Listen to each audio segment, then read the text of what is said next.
Halo,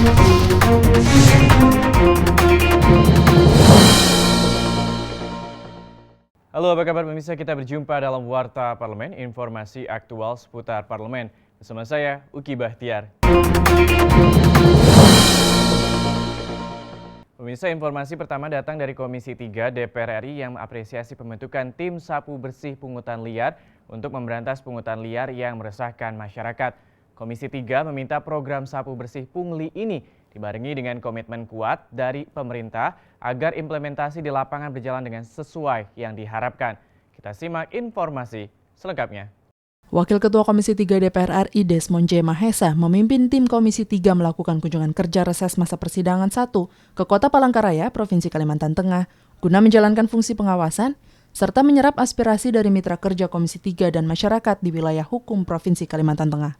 Anggota Komisi 3 DPR RI Supratman Andi Aktas mengungkapkan, pihaknya dalam hal ini Komisi 3 mendukung penuh upaya pemerintah dalam memberantas pungutan liar di sektor pelayanan publik yang selama ini dinilai telah merugikan dan meresahkan masyarakat.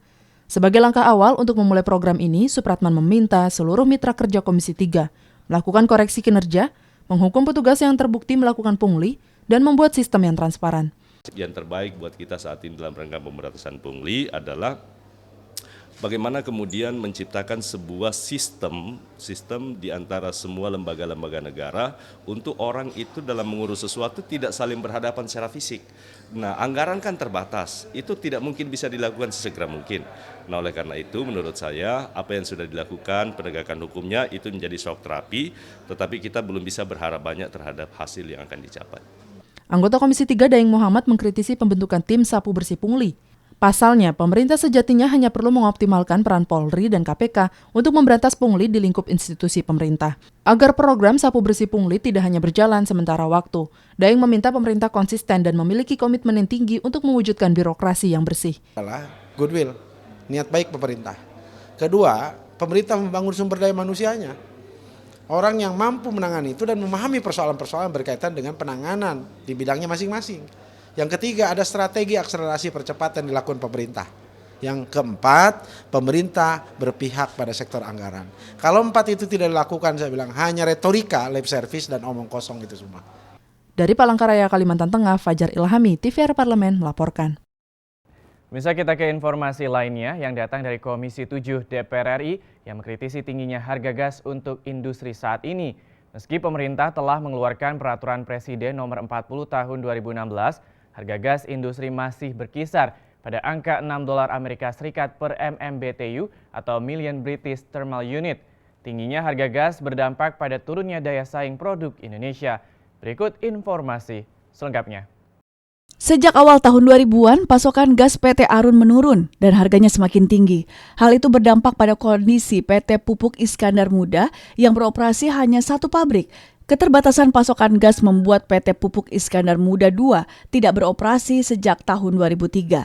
Saat ini produksi urea PT PIM hanya sekitar 570.000 ton per tahun. Hal itu disebabkan karena PT PIM hanya mendapatkan pasokan gas 50 metrik British Thermal Unit. Akibatnya pupuk urea Indonesia kalah bersaing.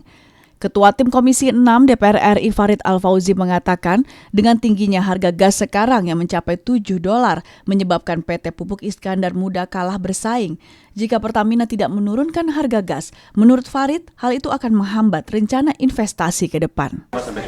Kalau PIM sudah kapasitas produksinya sudah optimal, kemudian ada pembukaan pabrik baru yang segera dilakukan, nanti itu akan terserap secara optimal. Tapi permintaan dari PIM kan bagaimana ini bisa bersaing ya dengan harga internasional kan begitu. Nah, itu yang kita bicarakan. Anggota Komisi 6 DPR RI Andrianto Johan mengatakan perlu adanya sinergitas antara Pupuk Iskandar Muda dengan Pertamina. Menurut Andrianto, Pupuk Iskandar Muda menghasilkan pupuk dengan harga jual yang terlalu mahal. Hal ini yang menjadi Pupuk Iskandar Muda kalah saing. Karena saat ini Pupuk Iskandar Muda itu menghasilkan pupuk dengan harga jual yang terlalu mahal, yaitu di atas 390. Sedangkan pasaran internasional harga pupuk sekitar 200. Salah satunya adalah harga gas yang dipasok oleh Pertamina terlalu mahal, yaitu di atas $7 per MMBTU. Dari Lok Semawe, Provinsi Aceh, Andri, TVR Parlemen melaporkan. Kita balik ke informasi yang terakhir terkait dengan aksi damai 4 November. Pimpinan DPR RI mendesak pemerintah segera memproses kasus dugaan penistaan agama yang dilakukan oleh Gubernur DKI Jakarta nonaktif Basuki Cahayapurnama. DPR meminta pemerintah tidak diskriminatif dalam penegakan hukum agar keadilan dapat ditegakkan. Kita simak informasi selengkapnya. Ditemui seusai berorasi dalam aksi 4 November di depan Istana Negara Jakarta baru-baru ini, Wakil Ketua DPR RI Fadlizon mengatakan, aksi damai 4 November bermaksud mengingatkan Presiden Joko Widodo agar tidak diskriminatif terhadap hukum, sehingga penegakan hukum dapat berjalan dengan adil. Karena Indonesia adalah negara hukum.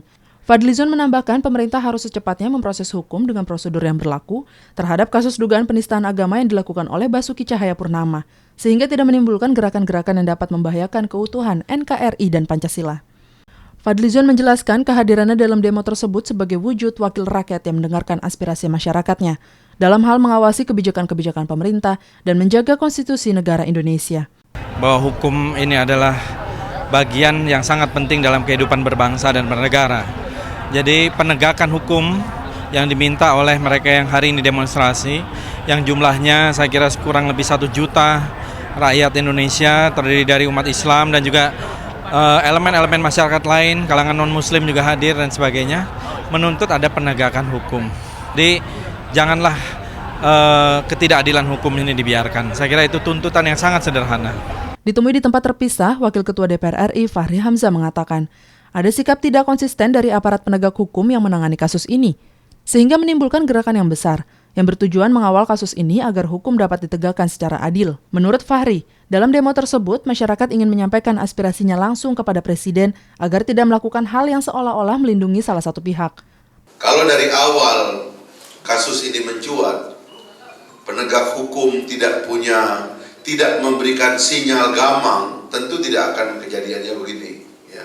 Lalu mengatakan bahwa ini akan ditunda sehabis pilkada, lalu mengatakan minta izin Presiden, MK bilang nggak perlu minta izin, dan lain-lain yang menciptakan perasaan, oh jangan-jangan kawan ini mau diamankan lagi, mau dibebaskan lagi. Sebelumnya ada trauma yang sudah terjadi, penyimpangan di dalam pemberian lahan sumber waras, ya. Hilman Hidayat dan Nurbani, TVR Parlemen melaporkan. Bisa demikianlah Warta Parlemen edisi kali ini. Sampai jumpa pada Warta Parlemen berikutnya. Terima kasih atas perhatian Anda. Wassalam.